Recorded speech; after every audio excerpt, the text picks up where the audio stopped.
آگے بات، اگلی بات، اللہ تعالیٰ نے مرد کی طبیعت میں تنوع رکھا ہے، رنگا رنگی رکھی ہے۔ اللہ تعالیٰ نے یہ مرد کی فطرت میں رکھا ہے، اور یہ میڈیکل سائنس تسلیم کرتی ہے اس فطرت کو کہ مرد کی طبیعت میں تنوع ہے، رنگا رنگی ہے، ٹھیک ہے۔ اللہ تعالیٰ نے اس فطرت کی رعایت رکھتے ہوئے مرد کو 4 تک کی اجازت دی ہے، اور آپ نے رکاوٹیں کھڑی کر دی کہ بیوی اجازت دے، مصالحتی کونسل اجازت دے۔ اب اس فطرت کا سامان تو اللہ تعالیٰ نے کیا کہ مرد کی طبیعت میں تنوع رکھا ہے، اس فطرت کی رعایت کرتے ہوئے اللہ تعالیٰ نے 4 تک اجازت دی تاکہ اس کا دل پاکیزہ رہے، اس کی آنکھ پاکیزہ رہے۔ آپ نے رکاوٹیں کھڑی کر دی، آپ اس کا حل بتا دیں۔ مرد کی طبیعت میں تنوع ہے، یہ صرف شریعت نہیں کہتی، یہ تو میڈیکل سائنس بھی تسلیم کرتی ہے۔ اب آپ اس کا حل بتا دیں کیا ہے۔ لا الہ الا اللہ، آپ کے پاس کوئی حل نہیں۔ اگر آپ کے پاس حل ہے تو وہ ایک ہی ہے کہ مغرب کی طرح زنا کو جائز قرار دیا جائے، کہ بیوی ایک ہو، رکھیلیں اور کیا کہتے ہیں داشتائیں 1000 ہوں۔ آپ کے پاس اس کے علاوہ کوئی حل نہیں ہے۔ انا للہ و انا الیہ راجعون۔ جب مرد کی طبیعت میں تنوع ہے، وہ ایک سے زائد نکاح کرنا چاہتا ہے اور اس کو معاشرے میں روکا جاتا ہے کہ وہ ایک سے زائد نکاح نہ کرے، تو پھر وہ ایک سے بھی انصاف نہیں کر سکتا۔ یاد رکھیں، وہ ایک سے بھی انصاف نہیں کر سکتا، اور اس انصاف میں جو رکاوٹیں آئی ہیں وہ ان کے ساتھ بھی انصاف نہیں کرے گا۔ بیوی بنی ہے، مصالحتی کونسل بنی ہے، ریاست بنی ہے، سیاست بنی ہے، معاشرہ بنا ہے، خاندان بنا ہے، قبیلہ بنا ہے، فیملی بنی ہے، وہ کس کے ساتھ انصاف کرے گا؟ وہ دل میں پھر کینہ اور بغض رکھے گا ان کے بارے میں۔ آپ نے مردوں کے حقوق پہ ڈاکہ مارا نکاح ثانی میں رکاوٹیں کھڑی کر کے۔ اب مجھے یہ بتائیں وہ اپنے دل کو کیسے پاکیزہ رکھے؟ اس کی فطرت چاہتی ہے میں دوسرا نکاح کروں۔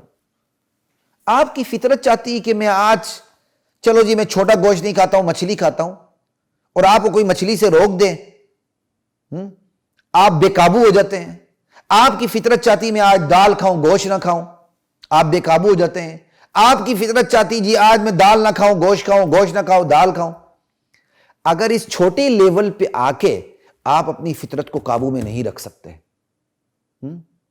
اور اسی طرح آپ کی فطرت چاہتی ہے کہ میں کام کاج کرتے ہوئے چائے پیوں، میں تو کہتا ہوں چائے تو اللہ تعالیٰ نے ہمارے لیے حلال شراب بنا کے اتاری ہے۔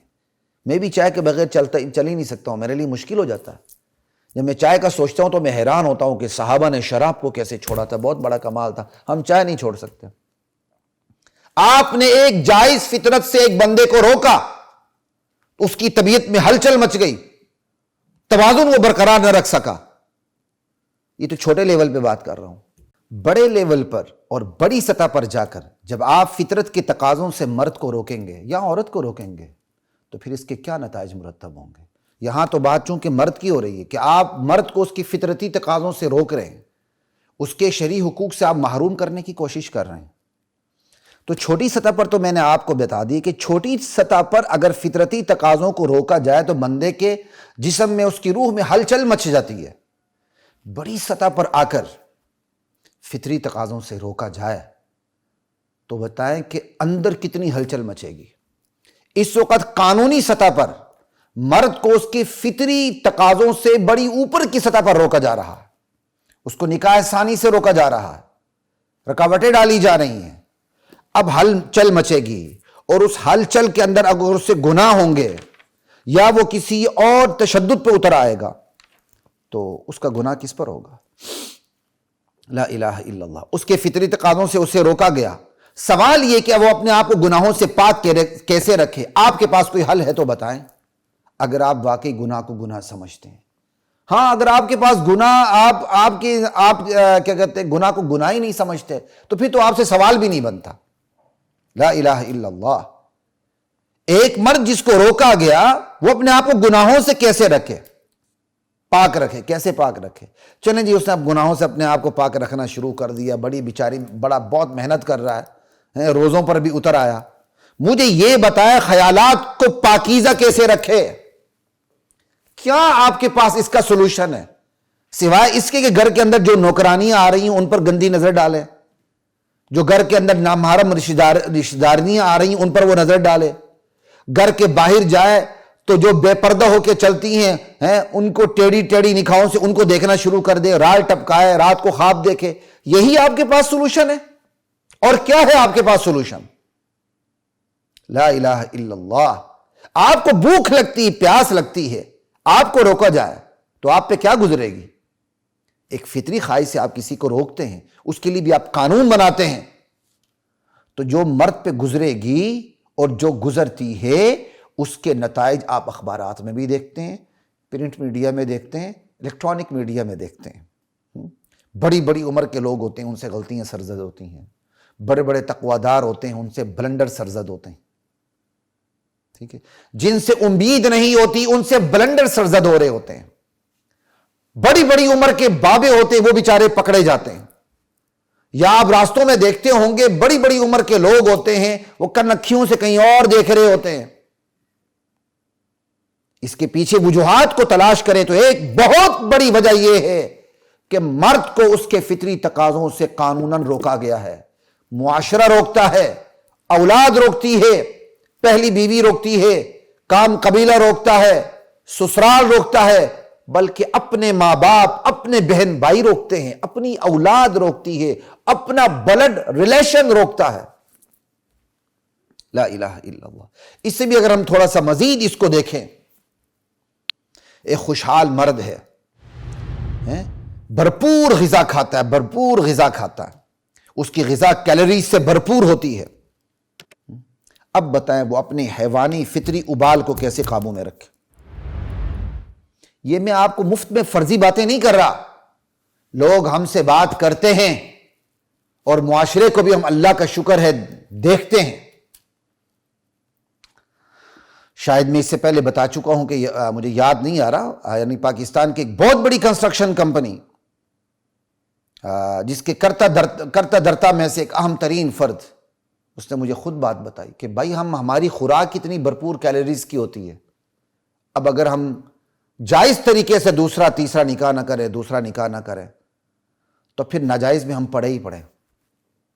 ایمانداری سے بتائیں، طاقتور خوراک کھاتے ہوئے اور فطری تقاضے کے ہوتے ہوئے اس چمک دمک والی دنیا کے اندر کسی کو اس کی بھوک پیاس سے روکا جائے، اس کی جائز جنسی خواہش سے روکا جائے، تو بتائیں نتائج کیا مرتب ہوں گے؟ ہماری ہندو بنی ہوئی خواتین کو اس کا خیال کیوں نہیں آتا؟ میں آپ کو سیدھی بات بتا دوں، بڑی بڑی مذہبی جماعتوں کی خواتین ہوتی ہیں، لیکن وچوں وہ پوری مکمل طور پر فیمنسٹ اپروچ رکھتی ہیں، بس ان پر پردہ پڑا ہوتا ہے کہ انہوں نے نقاب کیا ہوتا ہے، ان پر پردہ پڑا ہوتا ہے کہ انہوں نے بڑی چادر لی ہوتی ہے، ان پر پردہ پڑا ہوتا ہے کہ وہ کسی بڑی اسلامی جماعت کے ساتھ وابستگی ہوتی ہے ان کی، اندر سے وہ بھی فیمنسٹ اپروچ رکھتی ہیں، جب جا کے ان کے اس مفاد پہ زد پڑتی ہے، وہ سوکن کو برداشت نہ کر سکنے کا اعلان کر کے میدان میں اترتی ہے، پھر عورت کی دشمن بن کے سامنے آتی ہے، پھر وہاں اسے اسلام بھول جاتا ہے، کوئی اسلام یاد نہیں آتا۔ لا الہ الا اللہ۔ مرد عورت دونوں کا یہ حال ہے، انشاءاللہ اس پہ میں الگ پروگرام کروں گا۔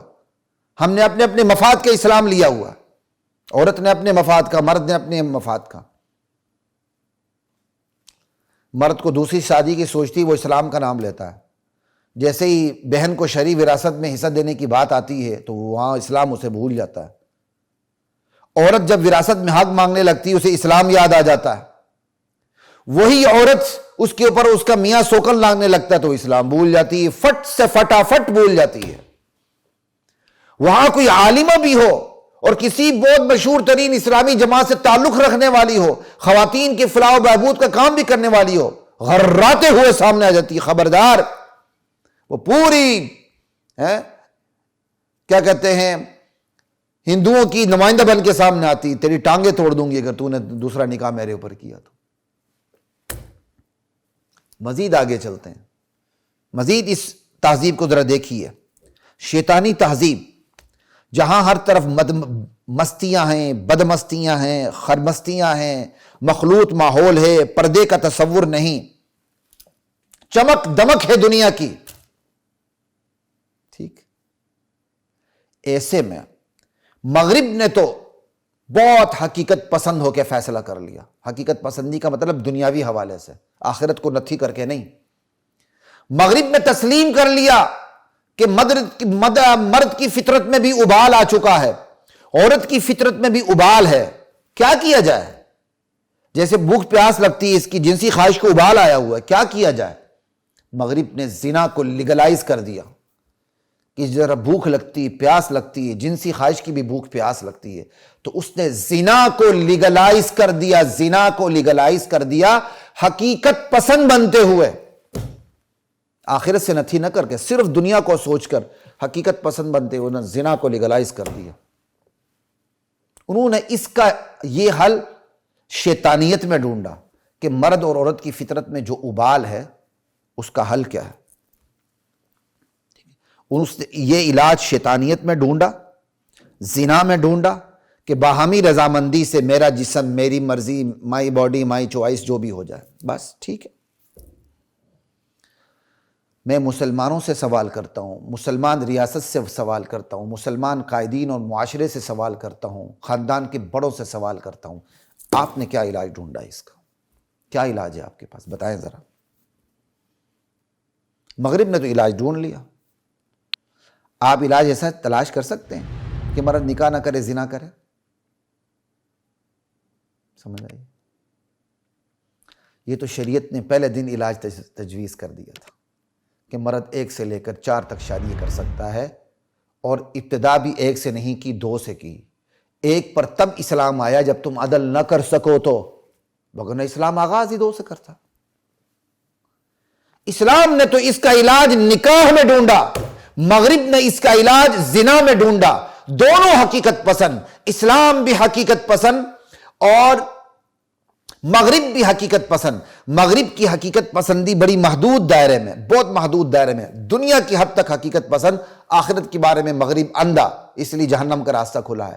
اسلام دنیا اور آخرت دونوں کو دیکھ کر حقیقت پسند ہوا۔ اسلام نے کہا نہیں، حقیقت پسندی محدود تناظر میں نہ دیکھی جائے، حقیقت پسندی کو رکھا جائے وسیع تناظر میں، کہ بندہ نہ صرف دنیا میں کامیاب ہو بلکہ آگے بھی کامیاب ہو، آنے والی زندگی میں بھی کامیاب ہو۔ تو اسلام نے اس کا حل جائز تعلق میں ڈھونڈا، نکاح میں ڈھونڈا، 2 کرو، 3 کرو، 4 کرو، عدل نہ کر سکو تو 1 پہ گزارا کرو۔